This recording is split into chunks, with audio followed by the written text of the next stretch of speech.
got a picture that has the exact shade of colour that you want to reuse, did you know that there is a quick and easy way to grab that colour and its shade here in Microsoft PowerPoint?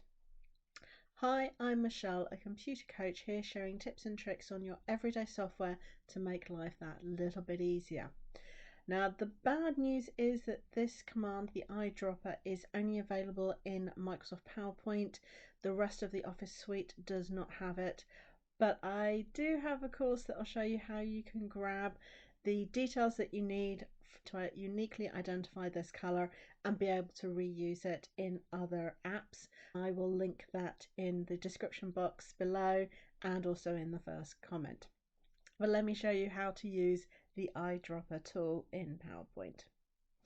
So the first thing you need to do is to add the picture that contains the color that you want into PowerPoint, because when you use the eyedropper it doesn't give you the option outside of the current file. So let's go to Insert, Picture, and I'm going to be using this device. Now you can use one of the other options. I do prefer having the picture that I want available to me. I think it's better if the picture is basically always available to you, so I would recommend that you have it downloaded and saved onto your computer. So let's choose this device and my browser will come up.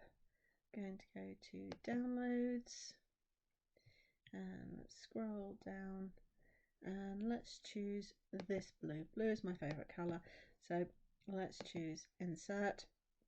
I'm not worried about how big or small the picture actually becomes. Let me just get rid of the designer.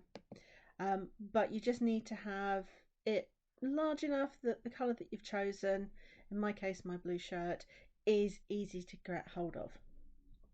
What we're going to do is use it to find the color and to use it for a range of other things. Personally, I find it easier to add a shape in. They're larger, easier to see, so I'm just going to grab any shape. Now that I've got my shape, I'm going to use the fill option. You can do it on the outline if you want, but again I prefer the fill just because it gives me that larger surface area to make it easier to see the color. Click on Shape Fill. I've clicked on the drop down arrow to see my options, and as I scroll down you can see there at the bottom I've got Eyedropper. Attached to my mouse is now a little eyedropper, a little pipette, and you can see that there is actually a square attached as well, which is giving me my different colours. As I hover over things you can see it goes with me, so if I want to choose one of the greens or the darker green, you can choose pretty much any colour within the image, but as I said I like the blue, so I'm just going to click on there, which grabs that blue, and you can see because I did it from the shape fill, that shape is now filled with the colour that I've selected. What makes this a little bit more useful is if I go back into fill colour, you can see I've got recent colours and there's my blue. So not only can I grab that, but if I now insert a new shape, for example, let's just choose something different. With that selected back into the shape fill, it was the recent one, so I can just click, or I can click on the text and select it. Not only is it available as the fill color, but if I type in this is a title, I can select the text, and then if I go to my text color option, you'll see that it's again a recent color, which means I can reuse my selected color across all of the different places within this presentation.